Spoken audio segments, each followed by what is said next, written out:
પછી મારે એક આવું પ્રોબ્લેમ.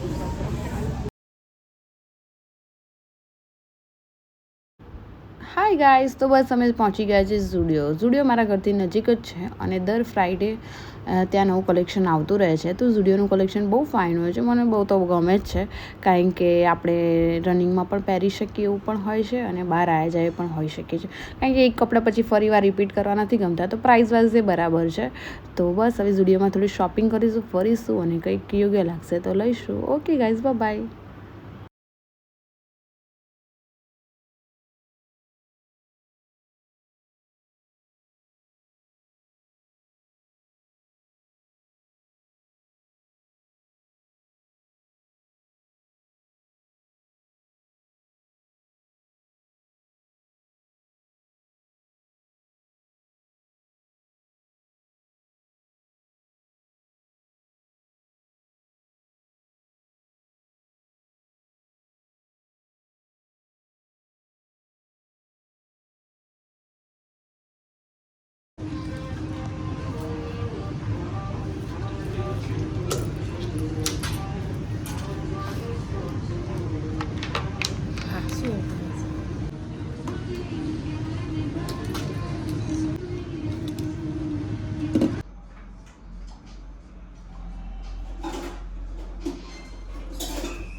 $4,000 આવ્યું આટલું.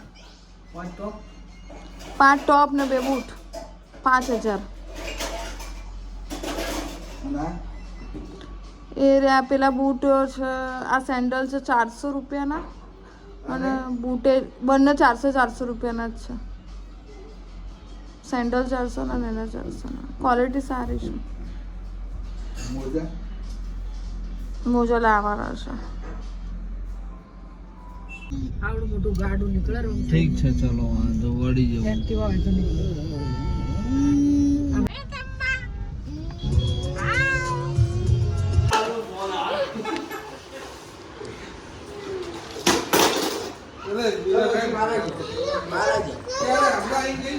બહાર આવી જા બેટા, અંદર ના બેસા. પૂરી વાત સાંભળો પછી મને બોલો.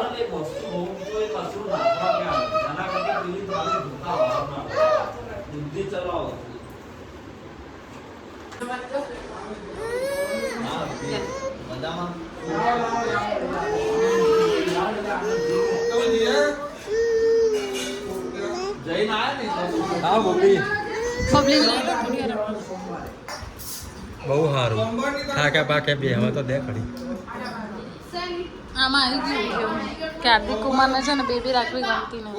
કોણ કોણ એવું? એ વિધિ આને રમકડું હાલ ને કોઈ.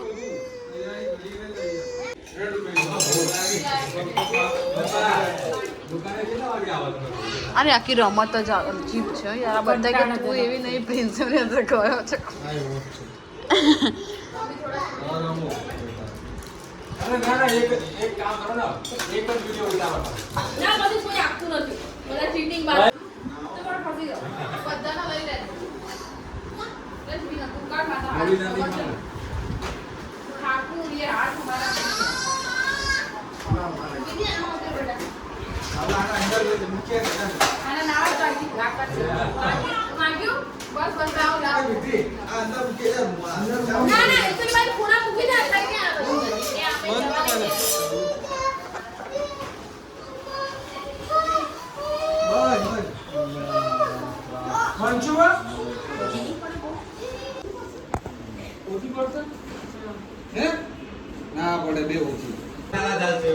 બાંગ નાખી દો ચાસમાં એટલે બધા બધી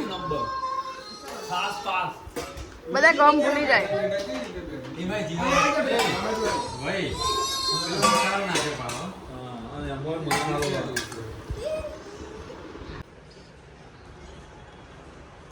તો બસ બીજા કપડાં લેવા અમે રિદ્ધિ સિદ્ધિ કલેક્શનમાં ગયા હતા મમ્મી માટે, અને મને પણ એક જોડી ગમ્યા તો લઈ લીધા. બસ અહીંયા ધ્વની મમ્મીની મસ્ત બેગ પેક કરે છે અને બેગ બેગ પેક થઈ ગઈ છે અને જોઈ શકો છો તમે, કારણ કે મને બહુ મસ્ત બેગ પેક કરે છે અને મને તો એવું બધું આવડતું જ નથી. બેગ પેક કરવાનું મને બોરિંગ બહુ જ લાગે છે. અમે ક્યાંય બી ફરવા જાય તો મારી બેગ પ્રિન્સ જ પેક કરે છે, કારણ કે મને બધું બહુ જ એ લાગે.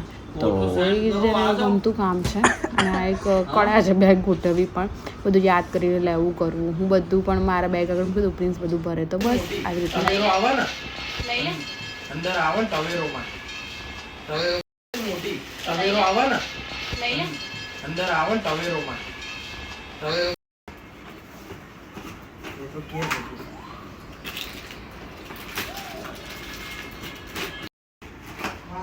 મેં કીધું હવે 2 વસ્તુ માટે શું નાસ્તો લાવ્યો? એ તો કે